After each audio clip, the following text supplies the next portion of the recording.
Welcome to the History Slam podcast from Activehistory.ca. Here's your host, Sean Graham. Thank you, Adam. Welcome to the History Slam, everybody. I am Sean Graham, coming at you today nearly live from Ottawa, Ontario, where I just watched a new documentary all about the glass sponge reef that has been found out in BC, and the researchers who are working so hard to not only learn more about it, but also to conserve it. This is a reef and a type of reef that was thought to have been extinct for 40 million years. And it was found in the late 20th century. And there are researchers who are trying to discover more about it, how it lives, how it survives, and the benefits that it provides. It's believed that the reef filters up to 17 billion liters of water a day. So it's very important to the ecosystem out there in British Columbia. And yet it's something that not a lot of people know about. And that is where the documentary Moonless Oasis comes from. It profiles the citizen researchers who are out there diving down to learn more about the reef and working to conserve it. It's a remarkable film. The challenges associated with diving to the depths of the reef is about 200 feet below the surface of the water, much deeper than a typical dive. So a lot of challenges associated with that. And the film very powerfully profiles the efforts that these researchers are going to ensure the survival of the reef. And I was lucky enough to talk to the filmmakers of Moonless Oasis, and Nate Slaco and Bryce Zimmerman. From Vancouver, guys, how you doing today? Very well. It's great. Thank you very much for joining me today. As I said off the intro, of course, the film Moonless Oasis. And just to get into this is a topic that obviously, as a historian based in central Canada, not something that I'm super familiar with, but I did have the chance to watch it last night. And a lot of the focus of the film is about citizen researchers, people who have day jobs and do this because of their interest and their passion for it. So I'm curious to know how you guys came to this particular story and to these people. It was a very random happening. I was talking to a person who worked at my apartment building, and he was mentioning that he was a scuba diver, and he just happened to be Hamish's friend. So I got interested when he told me about Hamish and his glass sponge work. And I had a very long phone call with Hamish the next day.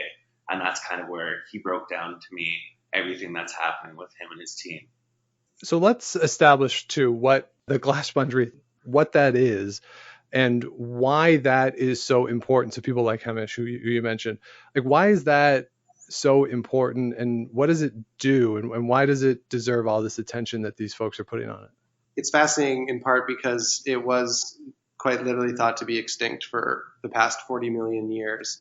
And there was a researcher in Germany whose name I can't recall right now, who was studying the prehistoric remains of it. There's lots of places in Europe where hills and mountains are made of the remains of glass sponge reefs from the Jurassic period, I believe. And so he was studying that. And then in the 80s, when it was discovered here, it was quite literally like finding a dinosaur. Like if you're studying dinosaur bones and all of a sudden someone's like, hey, I have a living one over here, you're going to kind of freak out. So part of that is that they've been studied for a long time as contributing to, I think, like the geology of regions. And then all of a sudden to find them alive can give a huge insight into that study, as well as the fact that in this unique environment, like they are a massive help in terms of filtering the water of Howe Sound. They can do 17 billion liters of seawater a day, it's estimated, which for the entire area of Howe Sound, they probably turn over 3 times a year. So incredibly efficient, very beneficial filter feeders, but we really don't know very much about how they function or how they operate or kind of any of their biology. So it's a fascinating thing to study because of that too. Like we just don't know that much about them, and so we have to protect them, obviously, so that we can continue to see what they do. Well, it's remarkable to me though that they can be so important and they're there in Howe Sound, and yet people thought they were extinct. So how did they find them and discover that they were there? I mean, they were discovered, I think, in some deep site surveys in Hecate and Georgia Strait in the 80s. But then in the 90s, basically, as you see at the top of the film, is Glenn Dennison, and he's kind of showcasing how he found them, which is he's a pretty smart guy, and he built a homemade drop camera and mapping system out of some PVC pipe, and he was trying to map the bottom of Howe Sound so that he could write a book about diving in Howe Sound, and he just started mapping it. And I think through kind of his connections in that world, talked to Dr. Jeff Marliev, who was talking about glass sponge reefs in Georgia Strait. And Glenn was basically like, oh, we have those in Howe Sound too. I've seen those. And I guess like it kind of kickstarted this whole thing because no one had any idea that they existed. And now they've identified, I think, 17 sites in Howe Sound. And it's by far and above like the healthiest sponge in the region, which is the only place in the world that it exists in the first place.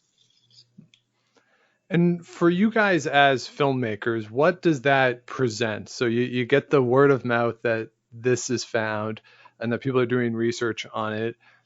Does it immediately strike you as something that, yes, this is, we have to put this on film. This is going to make for a good documentary. Is there an immediate light bulb moment for you? I think so. I think when you initially see any of the existing footage or images of these sites, it just looks so alien-like that for me and Bryce, we just had to know more. And generally that's a pretty good sign that the story is interesting. Does this feed into other work that you've done? Have you done a lot of environmental documentaries or anything particularly related to ocean life? I think both Bryce and I have worked on shorter projects of similar nature, but like underwater filming was not something we had very much knowledge on, and it proved to be much more difficult than we even ever anticipated. We were both pretty green coming into it on that level, but it was, maybe that's what it needed. Right.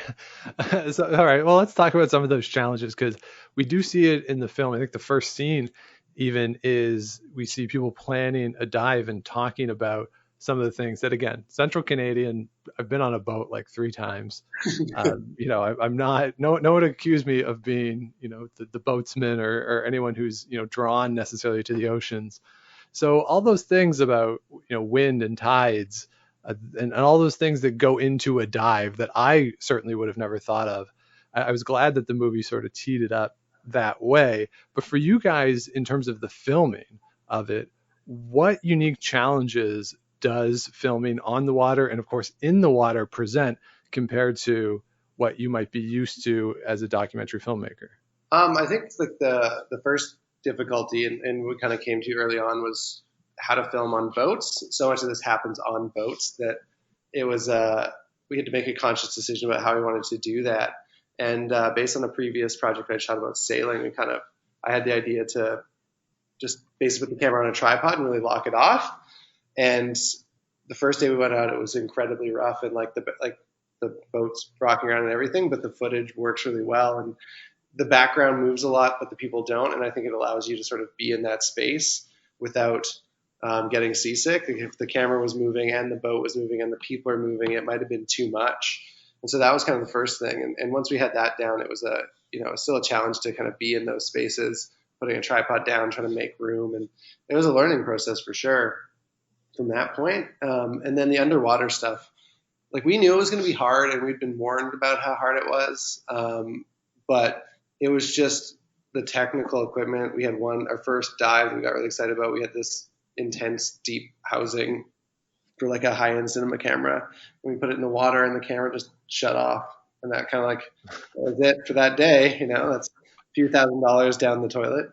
And we had to kind of rethink things. And eventually we found one of the people in the dive community, Adam Taylor, who had a housing that worked well for a camera that we thought would work well. And we were able to test that and try it out. And that worked super well. And then we ran into the issues of weather and timing and visibility and all these other things. So in the end, we had planned for 3 dives that we were going to get footage on, and that was hopefully enough footage for the film. But we actually only got like really useful footage on the 6th and the 7th dives, which is what you see at the end of the film. So there was a lot of disappointment and stress and sort of fear that we wouldn't get that. But in the end, like, we kind of had to keep doing it. There was no real option for failure because we wouldn't have had a movie if we didn't get that. Right. Yeah, and it kind of fits into the struggle that the researchers themselves are going through that you see a little bit in the film as well, right? This is challenging work. This isn't just if anyone's curious and thinking, well, I go diving. This isn't like a recreational dive that, you can go and you would do scuba diving on vacation. This is a lot more dangerous because of the depth of the reef, right? Yeah, just everything gets more complicated and dangerous the deeper you go. And they're much more advanced than air gas divers as well. They're using a mixture of different gases, including helium, to be able to breathe at 200 plus feet below the surface. So yeah, it's incredibly complex, and like you see it in the movie, and you said they're constantly checking and double checking all their gear, making sure all the redundancies are in place, as well as they have a team of safety divers who are volunteering to make sure that each diver is being taken care of and has what they need to do. So given the complicated nature of the dive itself, was there any pushback of putting cameras on the people or getting in the way of what they needed to do, not only from a research perspective, but also just from the safety angle of it? Was there any, or what were those discussions like to ensure that the cameras that you were using to get your footage wasn't going to compromise what they were trying to do, both in terms of safety and the research? Well, we kind of had a talk with Hamish and Vanessa before shooting, and they had mentioned they'd worked with filmers before, and we kind of just had a talk about what's appropriate and what's not appropriate. We tried to stay out of their way as much as possible because obviously their safety is number one. So there were times where we had to sacrifice the shot to make sure they're safe and all that. But yeah, I think after the first day of being out on the water with them, we kind of got a feel for how each of us work together, and it wasn't much of a problem beyond that. And what about lighting? Of course, the title is Moonless Oasis, and you're that far down. How do you get the light necessary to make it work on screen? So one of the reasons we kind of, or part of the reason we were excited about getting these cameras down there is when we first met Hamish, he showed us some of his GoPro videos, because they usually do film with GoPros down there, because they're kind of, I guess, goal originally is also just to document and to show people this too. But through that, he'd kind of developed with his team a very, comprehensive way to light the entire sponge. So normally one person has a camera and lights on their camera, and you only get that point of view of the lights. But he had kind of worked out that you need a person beside the sponge for scale who also has a light to show more detail. There's some lights on the camera to kind of add a little bit of fill. And then he has another diver floating up above both of them with a bar that has two really powerful lights on it. And so he kind of developed that system on his own, independent of us. And we came in and kind of just worked with him and tweaked it a little bit and made sure that it would work with the kind of footage we wanted to get. And then I did a little seminar for him and the team on kind of cinematography and lighting from a more film perspective. And with the combination of that, he just took that knowledge and ran with it and was able to direct the team underwater. And we basically just put a camera in his hands and let him go. Given the challenges associated not only with the production, but the diving itself, how would you guys characterize this film? Because as I was watching it, I kept going back and forth. Is this a story about nature and the reef itself and what's going on there? Or is this a human story about people wanting to know more, wanting to protect the reef itself and the challenges associated with doing that? Or is it a mix of both? Like how would you frame the story? I would say it's primarily a human story. We're trying to tell the story of why these people are so passionate about saving these sponge. The sponge themselves are super interesting and beautiful to look at, but I think what really will hopefully resonate with people is that passion and perseverance that the team has for doing the work they do. And where does that passion come from for these folks? I mean, you obviously spent a lot of time with them. We talked about how dangerous this can be. So why do they feel it's so important to go down, look at this, and understand it in the way that they are so driven to do? Yeah, I think that probably just comes from diving. A lot of them talk about the moment they first come down on these sites, and I think it's probably one of those things. Like, while our footage is, in my opinion, like some of the best footage of these sites, I don't think anything will truly compare to being in that place and seeing it for the first time in real life. The offshoot of that, of course, is that the public who's going to watch the documentary only have what footage you got from it and are not going to be going down there. So for anyone who's coming to it who won't have that same eureka moment as the divers, what do you expect the audience to take out of seeing this on screen the way that it's been captured in the film? Well, I think it's the thing. We're distinctly aware that if we tried to make a nature film, I don't think we could have pulled it off, right? Because it was so difficult to get this footage in the first place. We can't just focus on the animal itself. So we kind of early on realized that the story we really wanted to tell was just about how much these people care about the sponge. And so that's kind of your entry point, right? Seeing someone who cares so much about the sponge kind of gives you a better idea of how important they are than just telling people that they're important. So we really wanted to showcase that. And I think that with their love and care for it, it's just, I mean, from what I understand, it's you start diving because you like diving, and then you like seeing what's down there, and then it becomes this exploration, and you get really more and more interested in what's down there and the marine biology, and it kind of just goes on and on. And so I think since all these divers have been diving for so long, clearly they love diving so much. And part of loving diving so much, I think, is seeing these places, but also protecting these places and becoming deeply aware of how important they are because you get to spend time in them. And with the reefs in the film, there's only been about 10 people who've seen Lost Reef in real life with their own eyes. And that may be as many as ever do see it with their own eyes. So there's an element of exploration and novelty, and obviously it's exciting for them, but also I think the fact that they get to bring attention to this gives it a lot more meaning than just diving.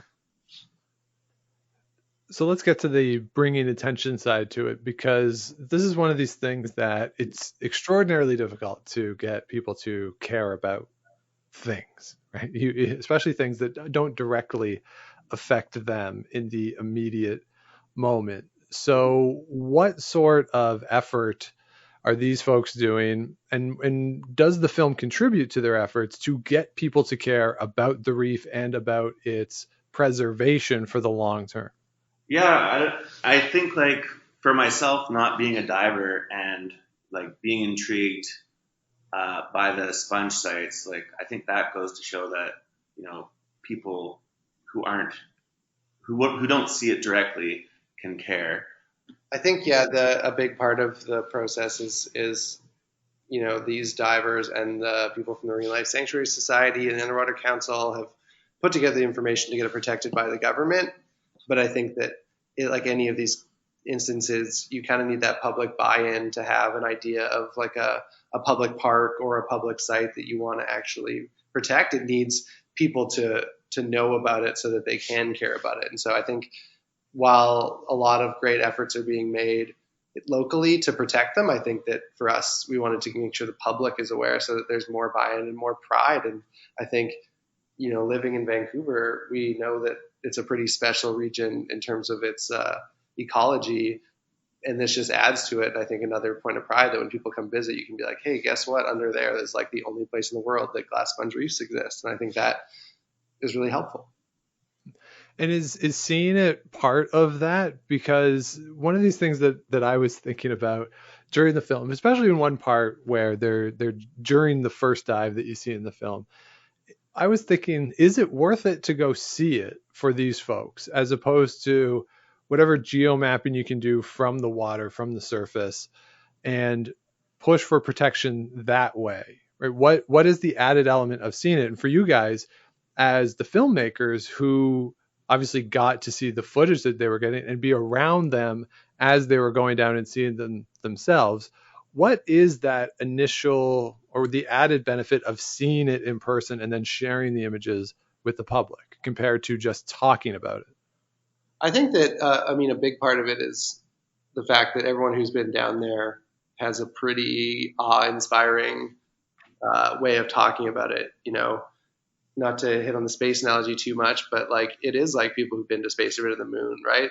We're not going to get to do that, but you want someone to go up there and to describe it to you and so that you can feel it that way. I think that using remote operated vehicles or submersibles that are like drones, they don't have that human perspective. And so it makes it really difficult for people to put themselves in that space. And I think partially that's the reason we wanted to get footage that was just so cinematic and compelling, was because I think that really helps people feel what it's like to be down there, and that this exists on an emotional level.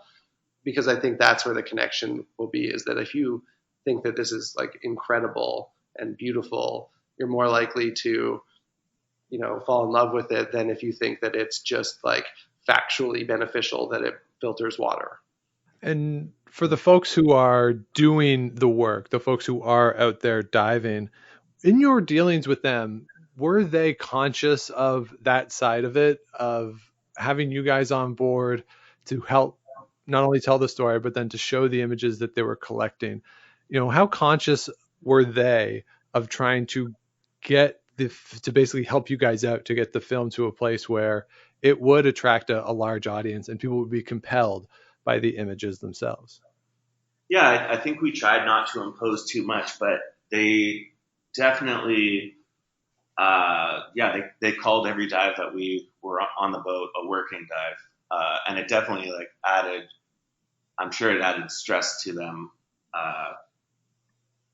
in general. So yeah, I think they were determined to, get us the footage we need for this, because I think they saw the importance in the film bringing awareness to the work they're doing, as well as the class fund reefs.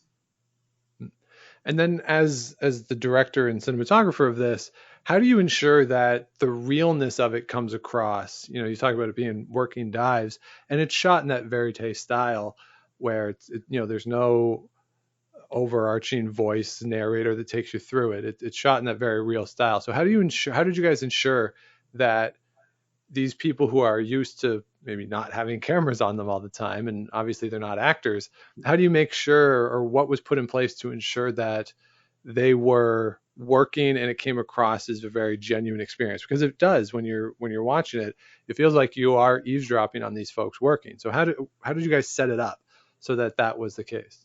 I think largely it was, kind of being around them all the time and being embedded in those situations.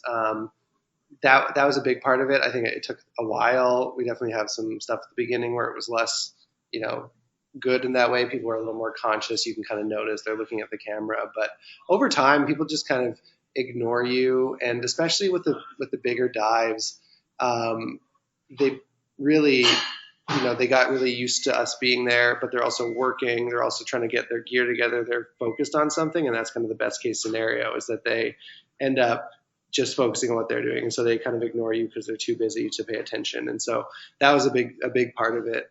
Along with just sort of, being clear up front about what we're trying to do and what we're trying to capture in the style. And I think that, to their credit, I don't think that any of them really had any idea what it was going to be like while we were filming it, but they trusted us enough to let us just be there the whole time. And we had really great partners and everyone to inform us what was going on, or any events or things that would come up. And so in the end, it was part planning and part serendipity. And how much of the storytelling is done in editing with something like this? Because I can't imagine, I'm not a scientist, but as a historian, the research side of what we do, it's interesting to us, but I can't imagine that a documentary crew would ever want to watch a historian work. And I would imagine a lot of scientific work is the same. So how do you craft something when you're profiling people doing research to make it an appealing narrative for an audience? Yeah, that's actually something we struggled with, because I think this story could be told in multiple different ways. And there are a lot of complicated things they're talking about. And we definitely had to kind of refocus the edit to be less about the technicalities of it and more focused on why they're doing it. We do include some of the equipment checks because we think that's a reoccurring thing that is important. But we really wanted to focus the edit more on the people and like the why.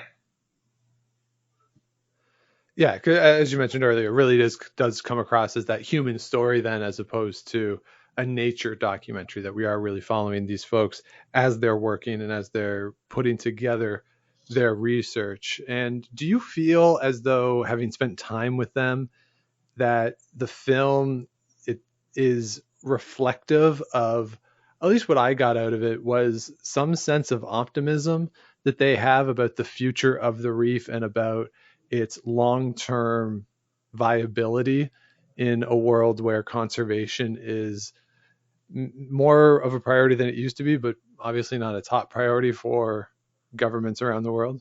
I think that the interesting part with that is just seeing, like we kind of parachuted into this world that exists very fully formed of scientists and the divers and this community of people doing this work. They all know each other. They all talk.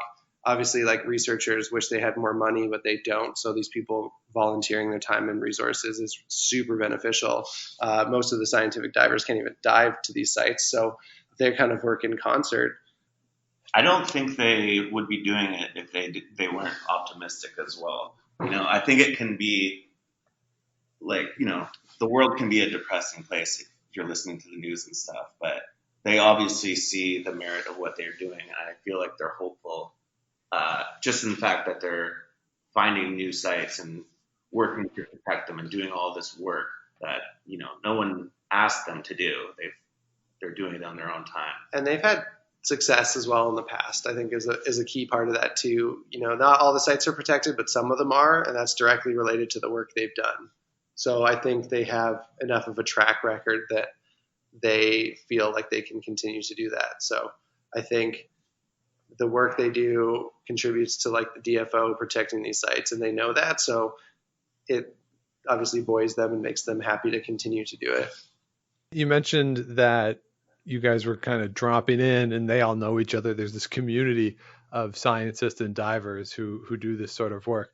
Do you feel that gave you an advantage not being from that community, that you didn't know them as well going into it, and it allowed you to have a almost layperson's approach to what is very highly technical, both on the science side and the dive side itself? Does that allow you to almost be a surrogate for your audience at that point, where you don't know as much, obviously, as the people you're profiling?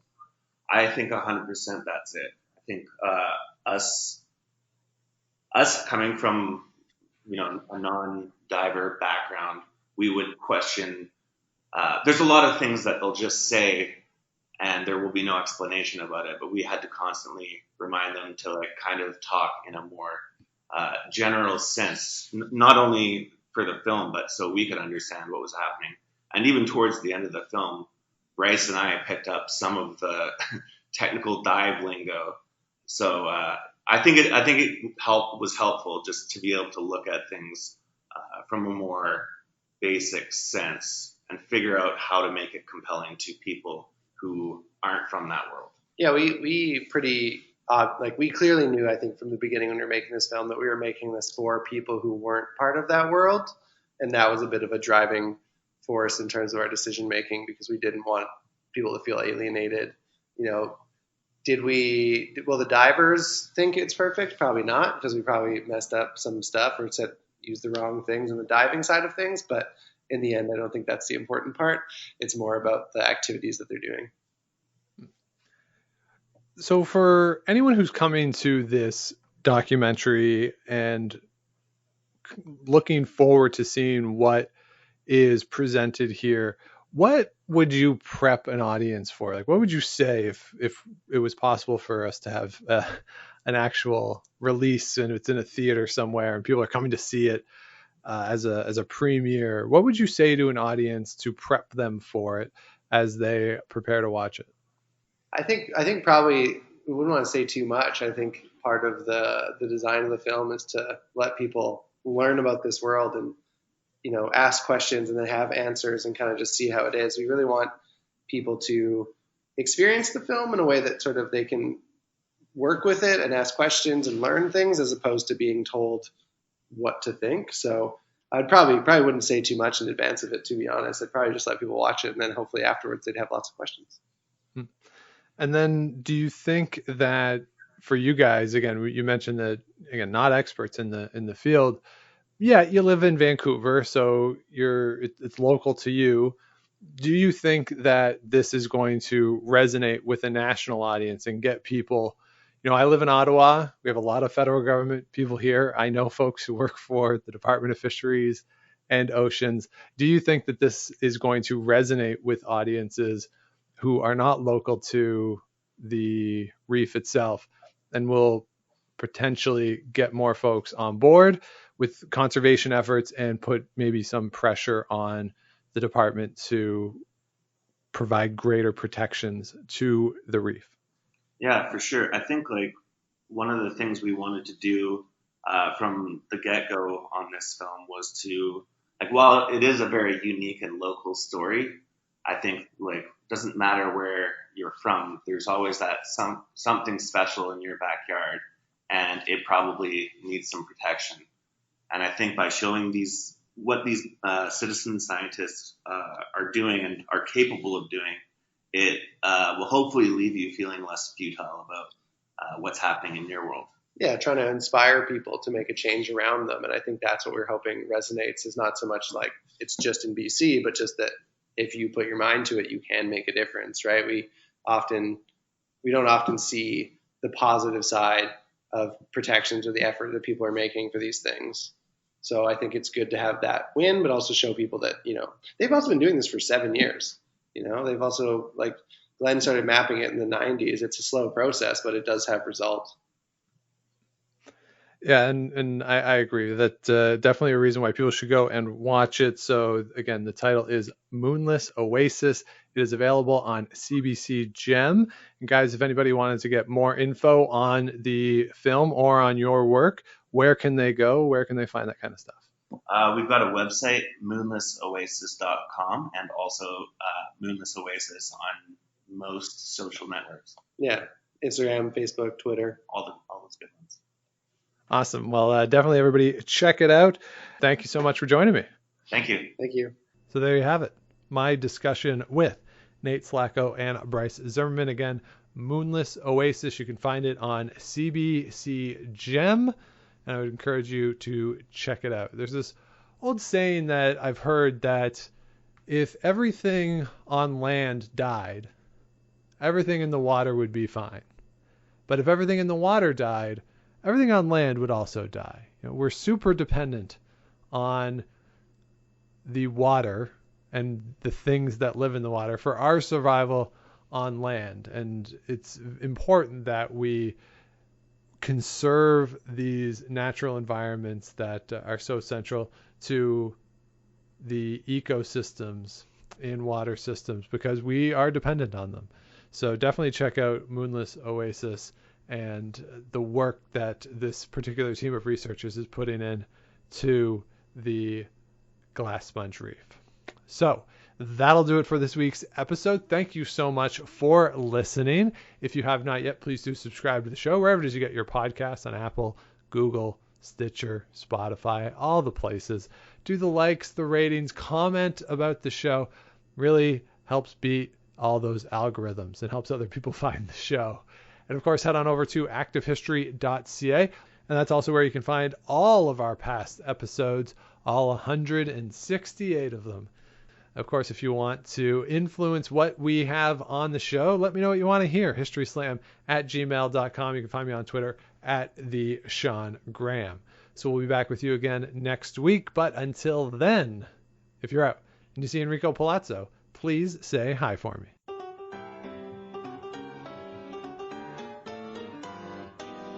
Thanks for listening to the History Slam podcast. Be sure to check out Active History for more features, articles, and be sure to subscribe on iTunes.